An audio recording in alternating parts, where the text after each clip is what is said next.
Well, good afternoon, everyone, and thanks for watching THV 11 News at noon. I'm Amanda Jaeger. We are into the second half of April, but it's already feeling like the middle of February for some parts of Arkansas today. Is that snowflakes in Northwest Arkansas, Nathan? That is snowflakes flying in Northwest Arkansas, Amanda. This is from the RDOT camera in Bentonville, and we are into the 70s here in Central Arkansas. Entirely different story, just about 2-3 hours away from Little Rock, and that cold front is headed in our direction. There could be some snowflakes flying around in the Ozarks through this afternoon. Here's what radar looks like with temperatures: 72 in Little Rock, 73 in Hot Springs, 57 though for you folks in Mena. So the cold front has already made its way through Mena and also Russellville, and you see that blue happening into Benton County, and they'll be moving into Carroll County, probably Washington and Madison counties as well, with temperatures continuing to drop. Take a look at the winds. Once that front makes its way through your neighborhood, the winds will really pick up from the northwest, about 15, maybe as high as 25 to 30 miles per hour. So enjoy the next few hours. Sunny temperatures here in Little Rock, low to mid 70s. Then they drop significantly going into this evening. From the 60s into the 50s, we're dropping down to the 40s, and we've been telling you about it over the past several days. We are expecting record cold here tonight into Wednesday morning. A freeze warning has been issued for pretty much all locations north and west of Little Rock, but now Little Rock, Searcy, and also Arkadelphia are included under a freeze watch. So if you have any sensitive vegetation, you want to bring them in or cover them up. I'll have a list on what plants may be affected and talk about how long this cold snap will stick around coming up. Today is the first full day of deliberations in Derek Chauvin's murder trial. Jurors are deciding if the former police officer caused George Floyd's death last May. CBS's Michael George has the latest from Minneapolis. Jurors are looking at 3 weeks of testimony from 45 witnesses to decide if Derek Chauvin murdered George Floyd when he knelt on his neck for more than 9 minutes. The charges are second-degree murder, third-degree murder, and second-degree manslaughter. The defense needs just one juror on its side to force a mistrial. They're looking for doubt. They are not looking for proof that is going to be on their side. They just want to find a doubt to get a hung jury. During lengthy closing arguments Monday, the state asked jurors to use common sense and to believe their eyes. The defendant abandoned his values, abandoned the training, and killed a man. The defense argued Chauvin only did what any reasonable officer would do and repeated a theory that Floyd died of a heart attack or drug overdose. Were there other contributing factors that were not the natural result of Mr. Chauvin's acts? The drug ingestion, right? The bad heart, the diseased heart, the hypertension. Here in downtown, businesses are already boarded up, and Minneapolis schools are switching to virtual learning tomorrow ahead of the verdict. The protests have been peaceful so far, but the city is bracing for the possibility that could change. The president of the NAACP feels like the prosecution made a good case. The expert witnesses came up and say he was killed because of Derek Chauvin. There is no objecting to that. I don't think anyone objectively looking at that will deny that Derek Chauvin murdered George Floyd. Chauvin faces up to 40 years in prison if convicted. Michael George, CBS News, Minneapolis. The 12 jurors are diverse. 6 are people of color. The jury is also on the younger side, most younger than 50. And the judge in the Derek Chauvin murder trial says comments made by U.S. Representative Maxine Waters could lead to a verdict being appealed or overturned. A Democratic congresswoman from California encouraged attendees of a protest over the weekend to, quote, get more confrontational if Chauvin isn't convicted of murder. Chauvin's defense argued the comments were threats against the sanctity of the jury process. The judge denied the motion for a mistrial, but said the remarks could potentially lead to a verdict being appealed and overturned. I wish elected officials would stop talking about this case, especially in a manner that is disrespectful to the rule of law and to the judicial branch and our function.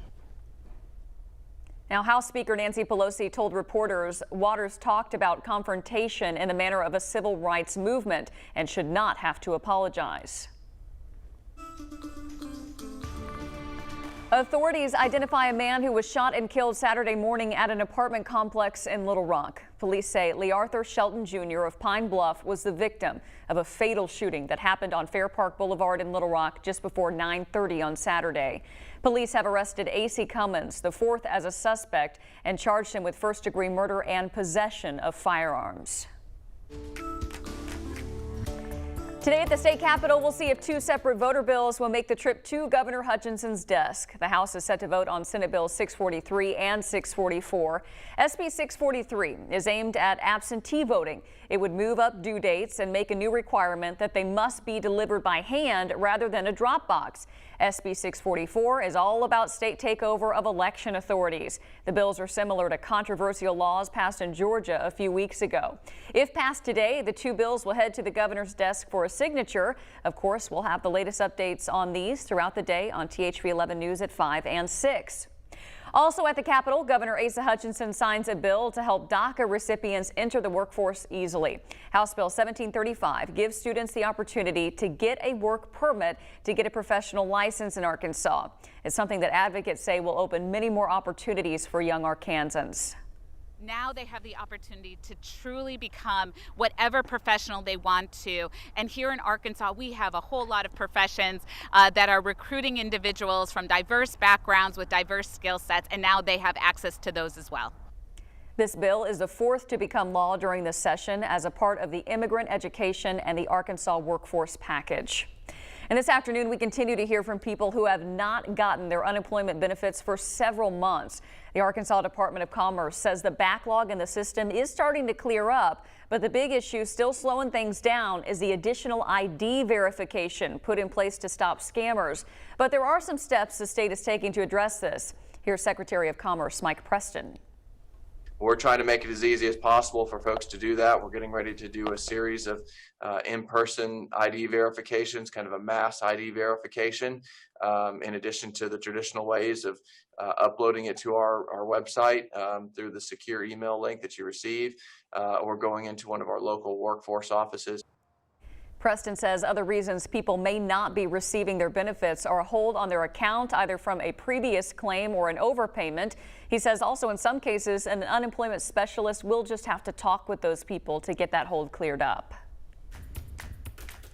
Well, as we mentioned earlier, the Derek Chauvin jury will hold its first full day of deliberations today. This case and others have brought a new focus on police training and tactics across the U.S.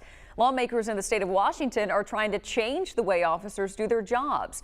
As Chris Van Cleve reports, it starts with a new approach to training. We got resources, my friend. Olympia, Washington police officer Javier Sola is in a new kind of training, even after a decade on the job. Stay where you are.